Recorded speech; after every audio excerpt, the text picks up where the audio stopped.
Irmãos, abre comigo no Evangelho segundo escreveu João. Aleluia. O capítulo de número 1. Se encontra no Novo Testamento, irmãos. Evangelho segundo escreveu João, capítulo de número 1. Enquanto você vai abrindo, irmãos, como eu falei desde o começo do culto, eu sou grato por tudo isso. E a mensagem que o Senhor vai falar contigo nesta noite, antes de eu ministrar, eu já sou grato por ela. Aleluia. Que você venha entrar nessa dimensão comigo. Que você venha entrar nessa história, por mais que muitos sabem de algumas coisas, eu creio que não sabem de tudo. E eu creio que o Senhor ele vai descer com a revelação e o nome dele será glorificado. Amém? Evangelho segundo escreveu João, capítulo de número 1, o versículo de número 1 também, irmãos. Vai dizer o seguinte: no princípio era o Verbo, e o Verbo estava com Deus, e o Verbo era Deus. Ele estava no princípio com Deus, e todas as coisas foram feitas por Ele, e sem Ele nada do que foi feito se fez. Vou voltar a repetir. No princípio era o Verbo, e o Verbo estava com Deus, e o Verbo era Deus. Ele estava no princípio com Deus. Todas as coisas foram feitas por Ele, e sem Ele nada do que foi feito se fez. Amém? Olha para o irmão que está ao teu lado e diz: Ele é o Verbo ser. Ele é o Verbo do pretérito mais que perfeito. Senta dando glória em nome de Jesus. Eu creio que se o seu irmão do lado tivesse entendido, você já tinha dado glória. Mas eu vou voltar a repetir, porque no português há vários verbos, mas o que eu assemelho a Deus, a Jesus Cristo, é que Ele é o pretérito mais que perfeito. Ele é um pretérito que não pode se ser assemelhado a algo ou alguém, porque Ele é único. Irmãos, estamos em uma semana festiva, na qual é chamada de Páscoa, e aonde muitos não entendem o sentido da Páscoa, aonde muitos ainda pensam, mesmo estando dentro da igreja, ainda pensam que a Páscoa está resumida a um coelho, a um ovo de Páscoa, e se esquece do sentido da Páscoa, aonde as pessoas querem se santificar só nesse período, que é chamado aí afora de a Semana Santa, aonde as pessoas só querem se santificar nesse tempo, aonde não pode se comer carne, aonde é assim, vocês sabem como é. Irmãos, para você entender até onde esse verbo surgiu, você tem que voltar comigo lá no Antigo Testamento. No Antigo Testamento, em Gênesis, o início de tudo, aonde Deus ele cria todas as coisas, aonde Deus ele cria o mar, cria o vento, cria o céu, terra, os animais, e cria o homem. O homem na qual foi, eu creio que a melhor criação de Deus, mas na qual Deus ele se entristece em sua criação. E algo bastante interessante é que Deus ele nunca queria perder a aliança com aquilo que ele criou. Deus, ele vendo a sua criação, ele não queria perder o contato com ela. E acontece que Deus criou todas as coisas, criou o homem. E o homem, Adão, Eva, desobedeceram a Deus. E como vocês sabem, comeram de um fruto que não podia. O fruto que se encontrava no meio do jardim do Éden. Então ali eles desobedeceram, foram expulsos do jardim do Éden. E ali começa a trajetória do homem. Muitos pensam que o homem se daria bem, mas olha para o irmão que está ao teu lado e diz: sem Deus, não dá. Acontece que o homem ele se separa de Deus. E começa a evolução do pecado. Acontece que o homem ele vai se corrompendo. E Deus ele levanta profetas porque, como eu falei, ele não queria perder a aliança com aquilo que ele criou. E surge que Deus ele levanta profetas e nada é solucionado, irmão. Nada dá jeito. O Senhor levanta Moisés como um profeta dele, entrega leis na mão do povo. Só que mesmo assim o povo se corrompe.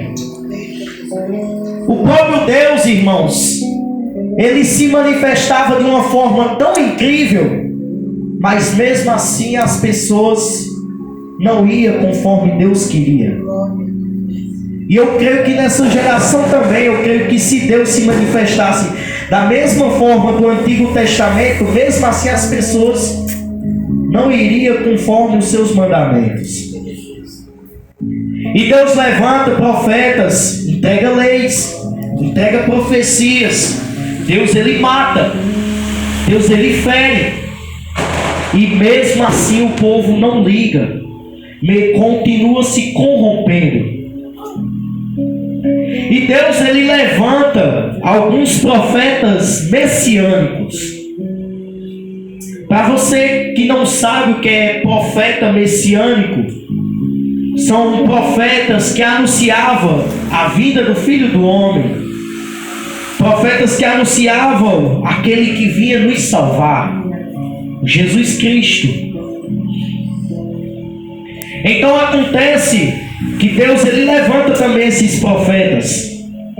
E um deles que entra em destaque é o profeta Isaías.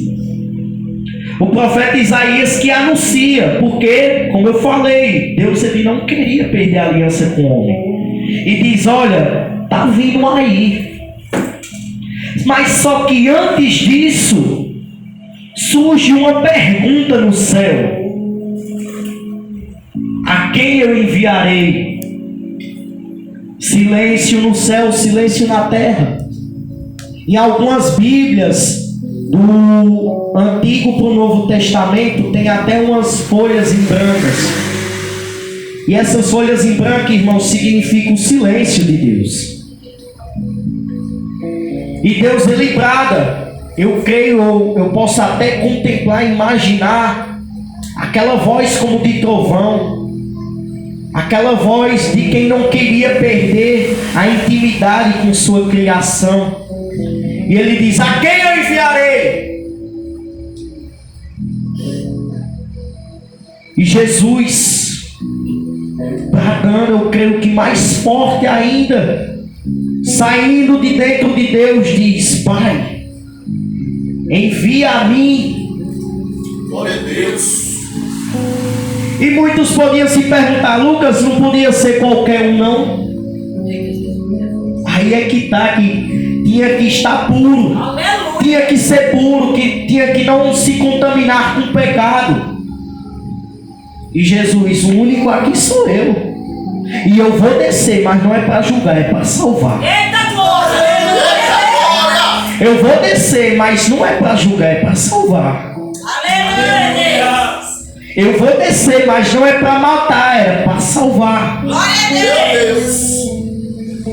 Então ali eu creio que Jesus dá um pulo para fora de Deus, diz: Pai, envia a mim. Eu estou disposto a largar toda a minha glória. Eu estou disposto a colocar de lado adorações de anjos 24 horas. Eu estou disposto a deixar esse trono lindo. Eu estou disposto, Pai, para fazer a tua vontade, Deus. Porque o Senhor não quer perder a aliança com o homem. E ali, irmãos, é onde surge, aonde Deus vai procurar estratégias para colocar Jesus na terra. E há um detalhe bastante interessante, que Jesus, ele não poderia ser gerado do pecado. Porque se ele fosse gerado do pecado, ele se tornaria impuro. Porque acontece que a própria Bíblia vem dizendo que os nossos pais já herdamos o pecado. Que o Senhor nos deu os nossos pais, mas como herança os pecados, as falhas dele. Então ali Jesus não poderia ser gerado de qualquer forma. E Deus olha para a terra e encontra uma mulher pura, uma mulher virgem, na qual Deus encontra sinceridade no coração dela, na qual Deus encontra pureza no seu coração. E diz: é você mesmo que eu vou escolher, Maria, mãe de Jesus. Então Deus envia um anjo até Maria e diz: olha, tu conceberá algo que não é desta terra. Tu conceberá algo que vai salvar toda a humanidade. Glória a Deus. Então ali Maria, eu creio que ela, na presença do anjo, diz: mas eu não sou nem digna disso. Sabe o que é isso, irmãos? É humildade de reconhecer que você também é falho. Maria, ela reconhecia que ela era falha, mas Deus concedeu Jesus a ela. Concedeu. Então ali acontece que quem tem chamado, irmãos, é perseguido. E quando você tem um chamado que chama a atenção do inferno, aí é que você é perseguido. E essa perseguição começa de pequeno. Quer um exemplo? Vem comigo lá em Êxodo. Havia um rapaz chamado Moisés. Moisés, pois é nascido das águas. E ele era perseguido. Por quê? Porque tinha chamado. O faraó, ele diz: olha, todos os varões que nascem, mate. Mas o quê? Mas quem tem promessa, quem tem chamado, Deus sustenta. Quem tem promessa, tem chamado, Deus guarda. Não é à toa porque até aqui o Senhor tem te sustentado. Porque você tem chamado. Porque Deus tem ainda algo com você. Porque você ainda não parou. Porque Deus ainda tem algo com você. Porque você ainda não morreu na fé. Porque Deus ainda tem algo contigo. E acontece que com Jesus, com as profecias que falavam, dizendo a Herodes: olha, tá vindo aí, vai tomar o teu lugar. Sabe o que é que acontece, irmãos? O inimigo vai se levantar pelo brilho que há dentro de você. Por aquilo que você se carrega, ele não vai querer que você venha se destacar na multidão. Porque ele sabe que o projeto que você é na mão de Deus. Ele sabe a ferramenta, a arma que você é na mão de Deus. E acontece que Herodes já estava começando a saber quem era que estava vindo. Então Herodes diz: mata, arranca a cabeça, mata. Só que aí, irmãos, quando está na mão de Deus, pode ainda uma guerra se levantar, pode ainda Herodes se levantar, pode ainda um estralo desse se levantar e tirar a atenção do povo. Senhor sustenta, o Senhor traz vida. E acontece, irmãos, que o anjo tudo vai avisando a Maria: olha, Maria, vai para lá, olha, Maria, vai para cá, porque não vão matar aquilo que Deus prometeu, não vão matar a promessa de Deus, não vão esconder. E acontece que a vinda do Filho do Homem vem. Meu Deus, é forte. Com o mandado do anjo, mandando Maria sair, Herodes morre. Por quê? Porque Deus está parando os seus inimigos. Eu vou voltar a repetir, porque isso é motivo de glória. Deus, Ele está Deus, Ele está parando os teus inimigos ao teu favor. Porque Deus vai levantar profetas. Deus vai levantar alguém para anunciar a sua palavra. E acontece, irmão, que Deus permite que Herodes morra. E a vinda do Filho do Homem chega. Ele achou. Ele olha a palavra da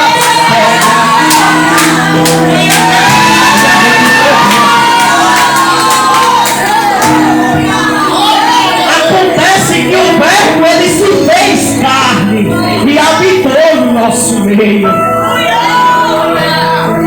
Mas sabe o que é que acontece? Que as pessoas ainda não aprenderam a conjugar o verbo.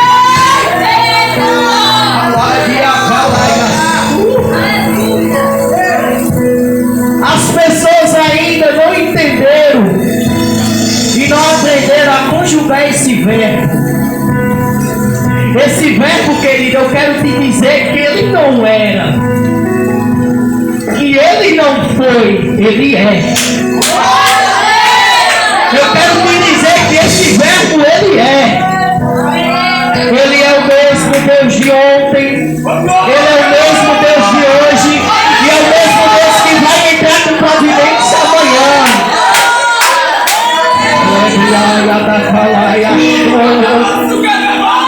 Eu sinto a presença. Ai, o Verbo se fez carne, habitou no nosso meio. E agora? E agora? A Bíblia relata de Jesus até os seus 12 anos. A Bíblia vem relatando que ele pregava para os sacerdotes. Olha o tamanho da sabedoria de uma criança. Mas não era qualquer criança, era criança que carrega a presença. Tem criança na IPTA que carrega a presença? Porque na presença do Senhor devemos ser como criança, inocente, mas com sabedoria do céu. Acontece que apenas uma criança estava entrando em destaque e ensinando para os mais velhos a arte de contemplar o belo. Que arte é essa? A arte de contemplar o belo é quando ele inicia, quando a Bíblia se cala nos seus 12 anos e volta aos seus 30 anos. A arte de contemplar o belo, presta atenção aqui, ó, que a arte de contemplar o belo é quando ele entra num casamento e faz a água se transformar em vinho.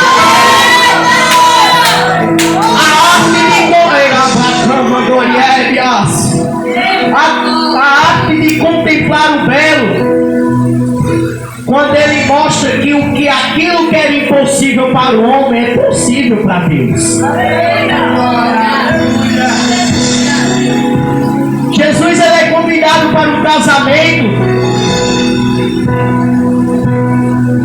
e nesse casamento falta o vinho. Mas se esqueceram que o dono da festa estava lá presente. E o dono da festa não era o noivo. O dono da festa não era a noiva, não era o pai da noiva. Era aquele que estava quietinho ali no canto. E Maria, entendendo quem era que estava na festa, ela dizia: ei filho, vem cá, começa a fazer alguma coisa nessa festa, porque essa festa eu não aceito acabar de qualquer forma. Essa festa não vai acabar por causa de uma chuva. Essa festa não vai acabar por falta de vinho. Eu estou conjecturando, irmão, e eu creio que Maria disse: porque tu é providência, porque eu sei de onde é que tu veio. E Jesus, ele pega e diz: mulher, o que eu tenho contigo? Muitos pensam que Jesus tem sido ignorante com sua mãe, tem sido arrogante. Mas não, irmão, sabe por que ele disse isso? Mulher, o que eu tenho contigo? É porque quem estava na festa não tinha notado a sua presença. Olha, não é chegada a minha hora, porque não me repararam aqui na festa. Sabe o que é que acontece, irmãos? Está na hora de tu prestar atenção de quem já está aqui. Está na hora de tu prestar atenção, porque a festa já começou e ele está doidinho para operar milagres. Ele está doidinho para fazer restauração. Ele está Ele está doidinho para refrigerar a alma de quem estava cansado. Ele está doidinho, diaconisa Lisângela, para curar a enfermidade. Ai, o espírito de cura está na casa. O espírito de profecia está na casa. Enquanto eu estou ministrando a palavra, ele está curando, libertando. Acontece que Jesus, ele dá ordem aos servos: olha, enche esses vasilhões aí de água e me aguarde. As pessoas costumam dizer que o melhor está na festa, está no final da festa. Mas o melhor da festa se torna quando você entende quem está na festa. Porque a festa ela pode se iniciar, mas se o dono da festa não tiver, como é que a festa acontece? Como é que tem alegria na festa? E acontece que Jesus, ele transforma a água em vinho. Acontece que ele, naquele dia o que ele fez, ele está fazendo com vidas que chegaram até aqui, transformando a vida da água para o vinho. Por quê? Porque ele não vai precisar de tirar da onde você está, daquela casa humilde. Daquela casa humilde, aonde a televisão ainda é de tudo. Ele não vai te tirar de lá, porque é lá que ele vai operar o milagre. É lá onde ele vai te honrar. Sabe por quê? Porque eu me lembro quando Jesus via Pedro saindo de uma pesca de mão vazia. O Senhor me faz lembrar onde Pedro trabalhou a noite todinha. Mas sabe o que é que Jesus diz ao meu coração? Que esse choro só durou uma noite. Porque na alegria de manhã chegou. E aconteceu que Jesus disse: sabe o que? Olha, Pedro, volta para o lugar de tua vergonha. Pedro, volta onde tu foi envergonhado. Pedro, levanta a tua mão para cima. Pedro, lava essas redes. Pedro, lança essa rede sobre o mar. Lecaia, lança, porque tem pesca para você. Tem pesca. E essa pesca não vai saciar só a tua dívida e a tua fome. Essa pesca será compartilhada para aqueles que precisam. Tem pesca para quem nessa noite? Tem providência do céu nesta noite. Eu quero profetizar para quem está para receber nesta noite, que até o final deste culto vai chegar a notícia. Até o final deste culto, aquela resposta que tu estava esperando vai chegar. Para quem se levantou, a resposta já chegou. A resposta já chegou, meu pai e amor. E que resposta é essa, Lucas? É a presença de Deus. É a presença de Deus que está descendo.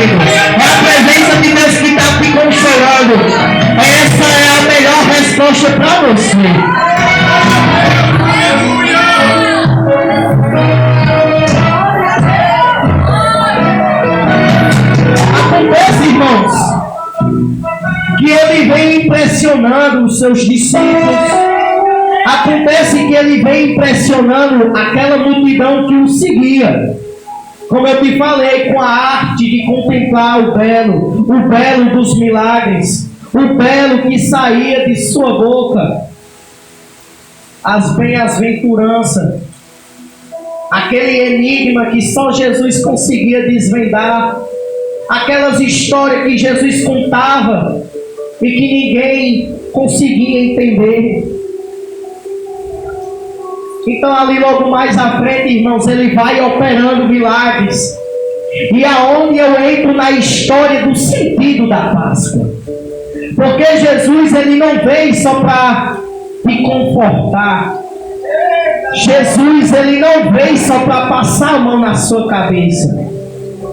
Ele veio para te ensinar a não largar a mão do arado. Ele veio te ensinar a você tomar a sua cruz e seguir Ele. Ele veio te ensinar que essa cruz não foi dele, é nossa. Jesus, ele nunca se esqueceu do propósito dele. Olha para o irmão que está ao teu lado e diz: ei, irmão, não se esqueça do seu propósito. Irmãos, acontece que era chegado a hora de Jesus entrar no seu sacrifício como cordeiro. A sua própria palavra vem dizendo: eis o cordeiro de Deus que tira o pecado do mundo. Isso foi dito pelo profeta João Batista, na qual ele foi para batizar Jesus no Rio Jordão. Jesus, ele lá longe, João Batista avista e diz: eis o Cordeiro de Deus que tira o pecado do mundo. Sabe o que é isso, irmãos? É aquele que é conectado com o céu. Quando você é conectado com o céu, você nota a presença de longe. E acontece que nesse batismo Deus recebe o Espírito Santo, como vocês sabem. Então ali Jesus, ele vai à frente do seu sacrifício. Jesus, ele vai à frente e acontece algo bastante interessante, que quem estava na sede viu o pastor pregando, aonde Jesus, ele vai até o Getsêmani, local de intimidade. Jesus, ele tinha 12 discípulos, separou 3 e terminou sozinho. E acontece, irmãos, que no seu momento de intimidade tem a afronta do inferno também. Porque o inferno sabe o poder de tua oração. O inferno sabe o poder que você tem quando você dobra o joelho. Por isso que ele faz de tudo. Ele te dá sono, ele te dá dor, só para você não dobrar o joelho. Porque ele sabe que quando você dobra o seu joelho, tem resposta do céu. Ele sabe que quando você dobra o seu joelho, o céu se move ao teu favor. E quando Satanás viu Jesus se ajoelhando, ele disse: eita, tem algo diferente aí. Eita glória! Tem carga do céu chegando para ele. Aleluia! Então ali, a opressão do inferno não consegue parar Jesus. E logo após aquela intimidade que Jesus tem com Deus, que ele termina, ele voltando para onde os outros discípulos estavam lhe esperando, acontece que um dos amigos de Jesus, chamado Judas, vem com soldados para entregar Jesus.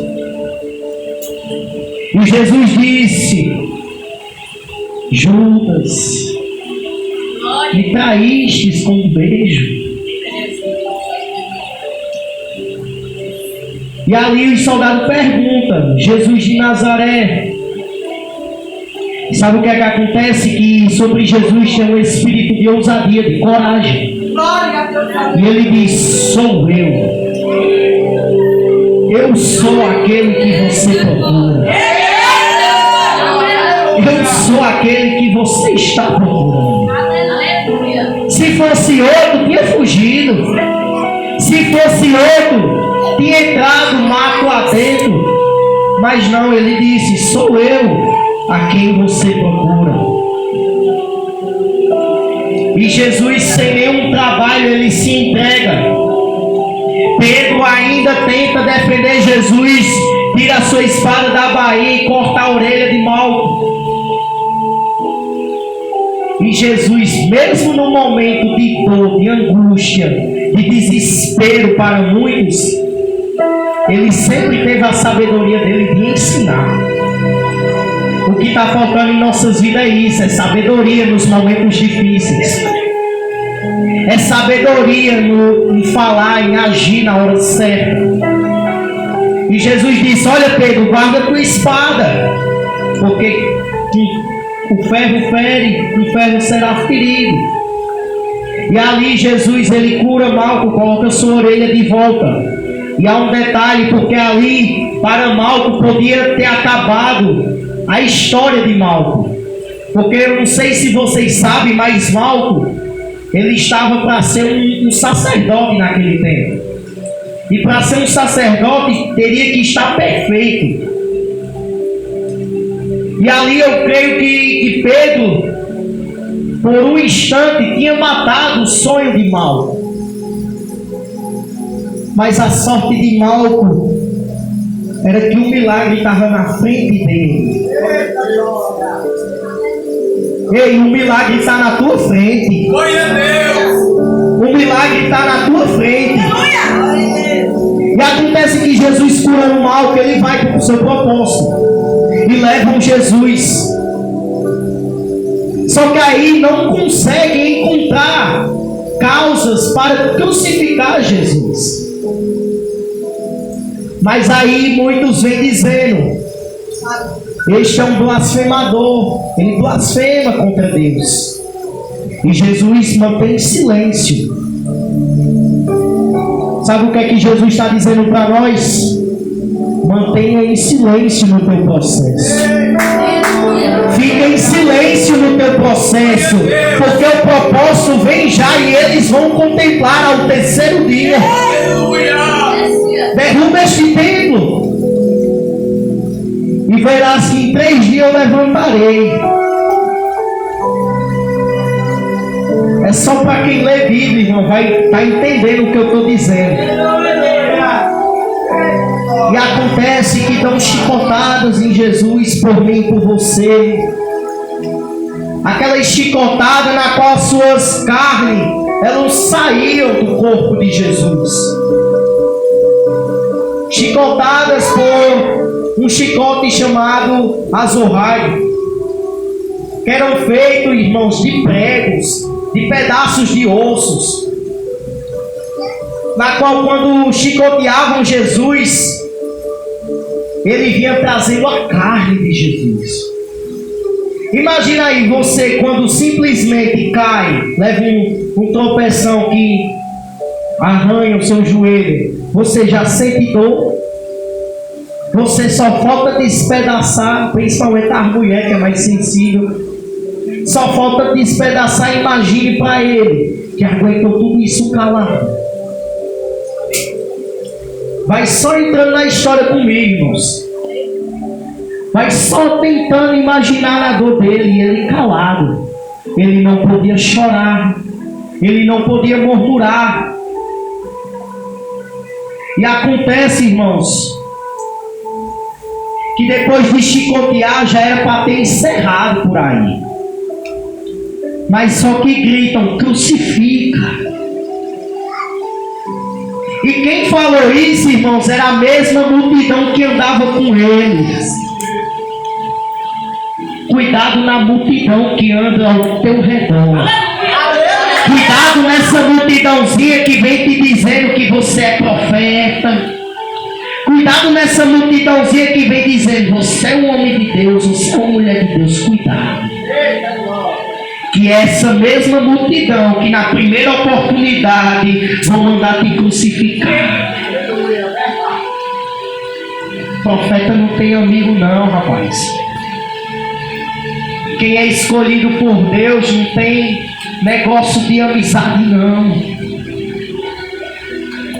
Entenda isso, principalmente para vocês que estão começando a caminhada com Jesus, para depois vocês não estar se frustrando por qualquer palavra contrária, porque por qualquer disse não me disse.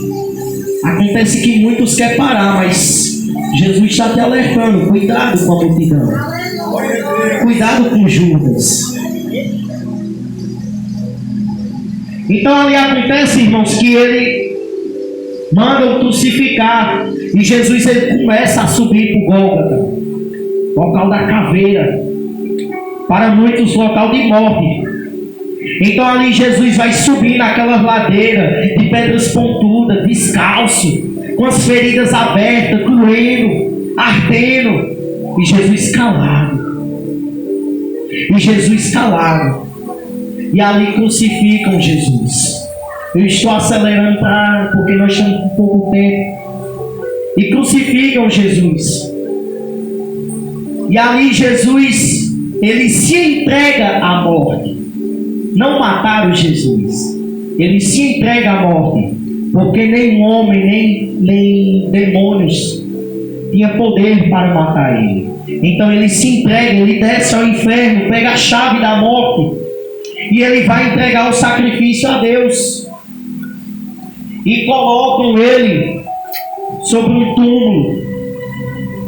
E se esquece da promessa que ele deixou, que ao terceiro dia ele ressuscitaria. Que ao terceiro dia ele se levantaria. Se coloca de pé em nome de Jesus.